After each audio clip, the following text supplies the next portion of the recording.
Вот, Алмата вечерняя. Рыки. Не знаю, что такое город, где есть рыки.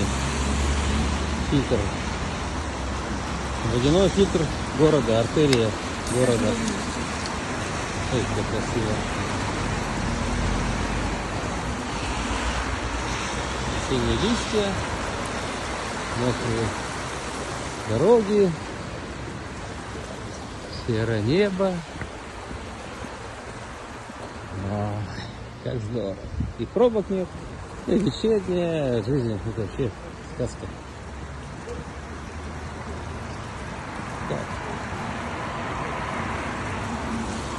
Надо любить пасмурную погоду. Они как-то успокаивают. А?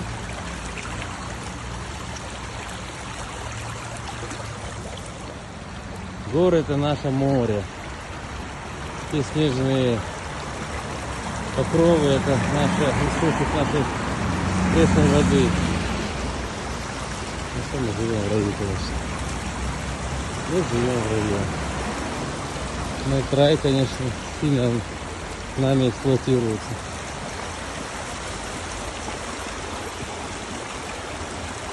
Наслаждаюсь, наслаждаюсь. Ударит морозом, гололед. Другая прелесть жизни. Вот она, вечерняя, почти ночная Алмата. В нашем районе кафешки, кто-то сидит. Остановки, транспорт уже не ходит. Есть. Жапрахтар, везде листья.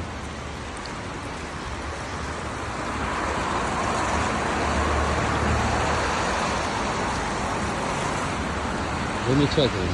Замечательный город у нас. Замечательная страна. Люблю. И вот, представьте, сюда ракеты летят от нашего дружественного соседа, как в Украину. И прекрасные города. Херсон, Мелитополь, где они выстроили такую же инфраструктуру. Вот прилетели, согнали их с теплых мест, с хороших домов. И хотелось бы, чтобы этот северный зверь в лице этого фюрера нам зашел. Нет, мы сами можем построить это себе жизнь. Без него, без их этих нравоучений, как жить, что делать. Никто нам здесь не мешает, кроме него. Приезжают все. Американцы, французы, англичане, итальянцы, инвестируют, строят. Ну вот Миттл только подвел. Это ж вопрос в чем, что так вот наши коррупционеры с ним согласовали. Это Парганди. А его сейчас ремонтируют, строят вовсю, видите? Строят. Поэтому нет пока это завершенности. Вообще прекрасно будет парк. А Миттл Селор. На самом деле он выполнял договора. Конечно, он выполнял так, как ему было выгодно. Он платил деньги за службу безопасности, технику безопасности. Кому платил? Акиматам, нашим чиновникам, которые воровали, которые не делали ту работу согласно выделенным деньгам.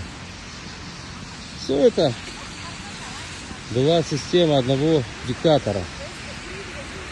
И вы думаете, сейчас такая мы сделаем великим? Нет. Он вынужден будет быть диктатором, если,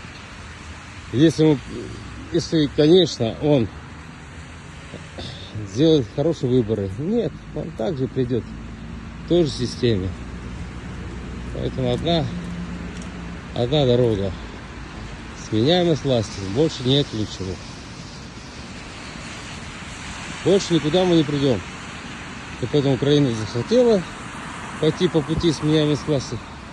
Ее Старший брат, как он называет себя старшим, взял и накрыл. Не знаю, за что тупит Толик. Наверное, за это то, что какое-то величие было в России. А ее нету сейчас.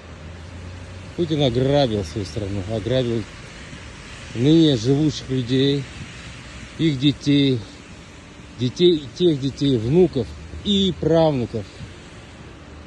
Но это же понятно, как говорится, и козе. Что тут еще думать-то? О чем еще можно думать?